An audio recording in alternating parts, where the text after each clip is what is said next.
Bonjour, ici Jérôme Moirot du site pourquoi-entreprendre.fr et aujourd'hui j'aimerais vous parler de comment devenir plus rapide en tant qu'entrepreneur ou même lorsque vous êtes salarié d'une entreprise et en quoi cela est important aujourd'hui d'être plus rapide à plusieurs niveaux. Donc tout d'abord, pourquoi est-il important aujourd'hui d'être quelqu'un de rapide? Quand je dis rapide, c'est rapide intellectuellement, bien entendu, et pas forcément rapide physiquement. Comment avoir cette vivacité d'esprit pour pouvoir être plus rapide dans nos prises de décision, dans nos actions et notre capacité à nous adapter aux situations. Alors, pourquoi? Le premier point, c'est que le monde s'accélère. Le monde va de plus en plus vite. Tout va de plus en plus vite. On voit en termes d'innovation, que ce soit en termes de technologie, que ce soit en termes de société. On voit par exemple des métiers qui apparaissent et qu'on ne soupçonnait pas qui allaient naître à l'époque. D'autres métiers qui disparaissent, des entreprises qui disparaissent et des entreprises géantes qui apparaissent.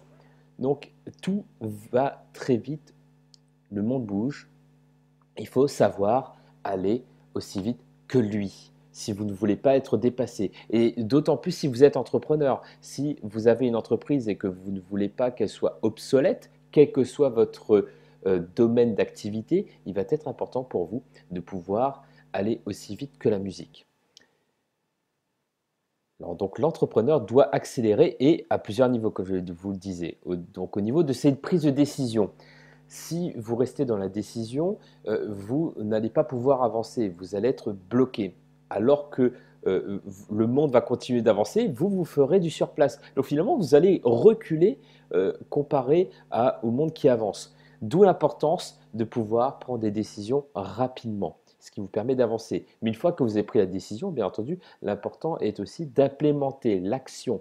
C'est-à-dire que ça arrive parfois que l'on prend une décision et que le moment entre la prise de décision et le passage à l'action, il s'écoule beaucoup de temps. Et là, vous perdez du temps. Euh, D'où l'importance de passer à l'action très rapidement après la prise de décision. Et bien entendu, l'idée n'est pas d'avancer tête baissée et d'aller droit dans un mur. Si vous sentez que vous devez vous adapter à une situation, de faire des ajustements, pivoter, comme on dit en langage entrepreneurial, faire un pivot, il est important de pouvoir le faire rapidement pour ne pas aller droit dans un mur. On va prendre des exemples d'entreprises qui ont pu le faire et d'autres qui n'en ont pas fait. Kodak, par exemple, n'a pas su s'adapter au monde qui change rapidement. Kodak a innové en matière de caméras et d'appareils photo numériques, pardon. En revanche, ils n'ont pas su l'implémenter à grande échelle, alors que d'autres compétiteurs l'ont fait. Ils n'ont pas su s'ajuster et finalement, l'entreprise a fait faillite. Deux entreprises me viennent à l'esprit en matière de cas d'étude d'ajustement. Il y a tout d'abord Facebook qui passe beaucoup de temps à changer son algorithme, à le modifier, à l'adapter par rapport aux tendances, par rapport à son modèle économique. Et on le voit également aussi dans sa stratégie d'entreprise, au-delà de son algorithme. Facebook ne va pas hésiter à racheter des entreprises pour pouvoir toujours être à l'affût de cette fameuse attention là où les personnes vont passer du temps, que ce soit à travers leur application mobile, que ce soit sur Internet, etc. Donc Facebook passe son temps à toujours s'ajuster, à toujours décider rapidement, implémenter rapidement pour pouvoir être leader sur son marché. Il y a également Amazon qui le fait. Amazon, même s'il devient un leader aujourd'hui en matière de distribution, et n'hésite pas à innover, à s'ajuster à la demande maintenant avec des magasins pignon sur rue avec la possibilité d'acheter sans faire de transactions, ce qui est génial dans l'absolu. Donc c'est pour moi des cas d'études d'ajustement réussis d'entreprises qui n'hésitent pas à aller rapidement. Donc inspirez-vous de ces cas pour vous aussi, pour pouvoir être un entrepreneur rapide. Et bien entendu, tout cela repose sur un état d'esprit. C'est-à-dire que vous n'allez pas uniquement vous dire bah, je vais mettre ces choses-là en place si derrière vous n'avez pas cet état d'esprit, cette envie d'être dans la rapidité, d'être dans la vélocité, de vous dire, ok, j'aime quand ça va vite, j'aime comme ça peps, quand les choses bougent. Et lorsque vous êtes dans cette dynamique, ça devient naturel pour vous, quelque part, de devenir rapide, de prendre des décisions rapidement, de les implémenter, de vous ajuster. Cultivez, bien entendu, si c'est dans votre nature, mais en tout cas le plus possible, ce goût de la rapidité. Et cela peut passer également par du sport, par exemple le fait de faire de la course à pied, etc. Cela vous donne ce goût d'aller plus vite.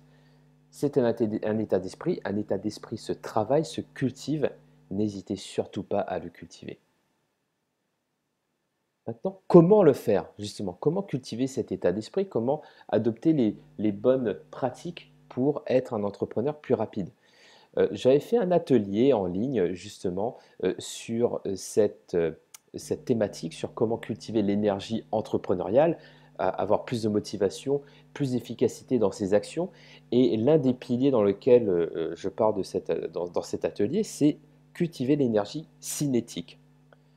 Plutôt que de vous donner un cours là-dessus, comme j'en parle dans cet atelier, je vous invite, si cela vous intéresse, à vous inscrire au site pourquoi-entreprendre.fr. Donc sur la page d'accueil, vous avez un petit formulaire, vous inscrivez et vous aurez accès à un extrait de cet atelier dans lequel je parle de cette énergie qui vous permet de sortir de l'inertie, de l'immobilité pour entrer en mouvement et avec des techniques pratiques pour le faire.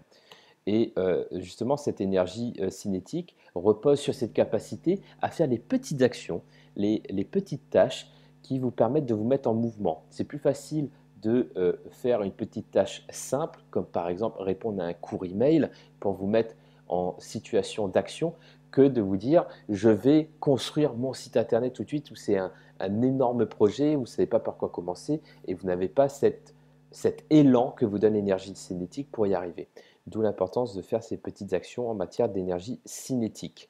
Et ensuite, bien entendu, une fois que vous avez lancé le mouvement, l'idée est d'entretenir l'élan par des actions un peu plus challengeantes, qui ont un niveau de difficulté un peu plus élevé pour pouvoir augmenter de rapidité, augmenter la vélocité de cette énergie cinétique. Voilà donc une petite technique pour le faire. Ensuite, donc l'énergie cinétique est très intéressante, notamment en matière d'action.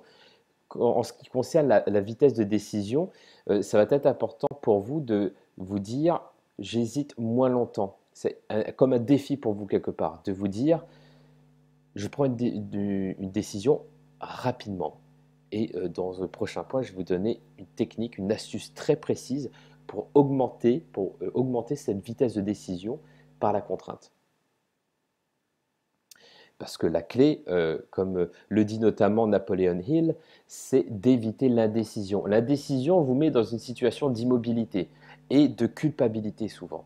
Et souvent, le fait de ne pas choisir, c'est le choix de l'immobilité. Et quelque part, quand on reste immobile, on perd cette énergie cinétique qui nous donne la motivation et l'énergie pour agir et passer à l'action. Donc l'idée ici est vraiment d'éviter l'indécision, de prendre des décisions rapidement et je vais partager avec vous la petite astuce pour pouvoir le faire. Donc j'ai trois petites astuces à vous partager. La première, c'est par rapport à cette énergie cinétique, c'est de partir de votre to-do list et d'identifier les 3 actions les plus simples à mettre en place.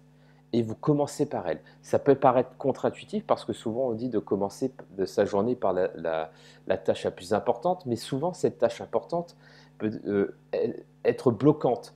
Elle peut vraiment vous mettre en situation de blocage parce qu'elle peut impressionner. Et vous ne voulez pas ça, vous ne voulez pas bloquer sur une tâche pendant 2 heures et entrer dans la culpabilité, la procrastination, etc.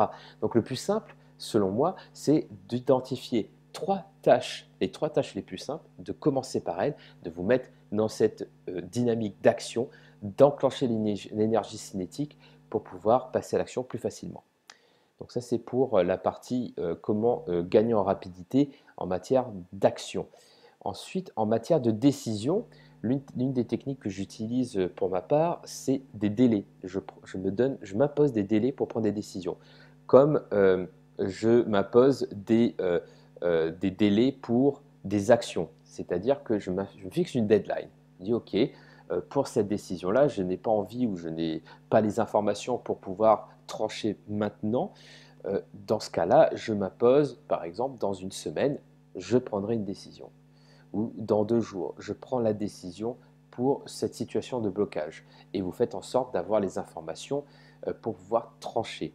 Bien entendu, cela ne vaut uniquement pour les décisions bloquantes pour lesquelles vous n'avez pas suffisamment d'informations ou pour lesquelles c'est trop lourd pour prendre une décision maintenant. Pour toutes les petites décisions que vous pouvez faire tout de suite, ne procrastinez pas, prenez une décision maintenant. Ne remettez pas au lendemain ce que vous pouvez faire maintenant. Donc, imposez-vous des délais de décision, que ce soit dans le futur ou même maintenant. Et ensuite, une autre technique que j'aime beaucoup, qui pour moi est hyper puissante en matière de productivité et du coup de maintien de cette énergie cinétique pour être beaucoup plus rapide, c'est le Pomodoro. Le Pomodoro a beaucoup de vertus. Donc pour les personnes qui ne savent pas de quoi il s'agit, c'est un rythme que vous vous imposez avec généralement 25 minutes de concentration intense sur une seule tâche. Donc vous ne faites pas du multitâche, vous faites une seule tâche à la fois. Donc 25 minutes de concentration intense sur une seule tâche. Ensuite, 5 minutes de repos, donc 5 minutes pour lesquelles vous pouvez libérer votre esprit, lire, marcher, faire une micro-sieste, ce que vous voulez. Et ensuite, vous reprenez 25 minutes d'action sur une seule tâche, etc. Vous alternez donc 25 minutes d'action monotâche avec 5 minutes de repos. Et donc, il existe des applications, si vous souhaitez, où un simple chronomètre peut faire l'affaire. Et l'idée de cette technique, c'est de vous mettre en situation de concentration intense et de vous imposer un rythme. Parce que lorsque vous dites j'ai 25 minutes pour faire cette action-là, du coup vous allez optimiser ces 25 minutes pour le faire. Et alors que si vous ne vous imposez pas un certain temps, vous n'aurez pas cette pression quelque part pour la terminer le plus tôt possible. Donc ça vous fera gagner du temps, ça vous rendra beaucoup plus rapide par la contrainte. Donc je vous encourage à tester le Pomodoro. Voilà pour cette petite vidéo sur comment devenir plus rapide. Ce qu'il faudrait, si je dois récapituler les idées clés de ce podcast, c'est vraiment de vous dire que vous allez augmenter votre rapidité d'action avec les to-do list en sélectionnant les 3 actions les plus simples et commencer votre journée par les 3 actions les plus simples pour enclencher cette énergie cinétique. Si vous voulez en savoir plus sur l'énergie cinétique en matière d'efficacité professionnelle, je vous invite à vous inscrire sur pourquoi-entreprendre.fr pour avoir un accès gratuit à un extrait dans lequel je parle de l'énergie cinétique. Donc ça, c'est le premier point, vraiment d'enclencher cette énergie cinétique. Ensuite, imposez-vous des deadlines pour les décisions. Comme vous le faites pour des actions, vous le faites également pour les décisions, notamment les décisions de blocage, bloquantes, pour sortir de l'indécision. Et enfin, testez le Pomodoro. C'est une technique que j'adore, c'est génial. Testez-la et vous verrez si ça vous correspond, si c'est quelque chose qui vous plaît ou pas. Voilà, c'était Jérôme Moirot du site pourquoi-entreprendre.fr et je vous dis à très bientôt pour une prochaine vidéo.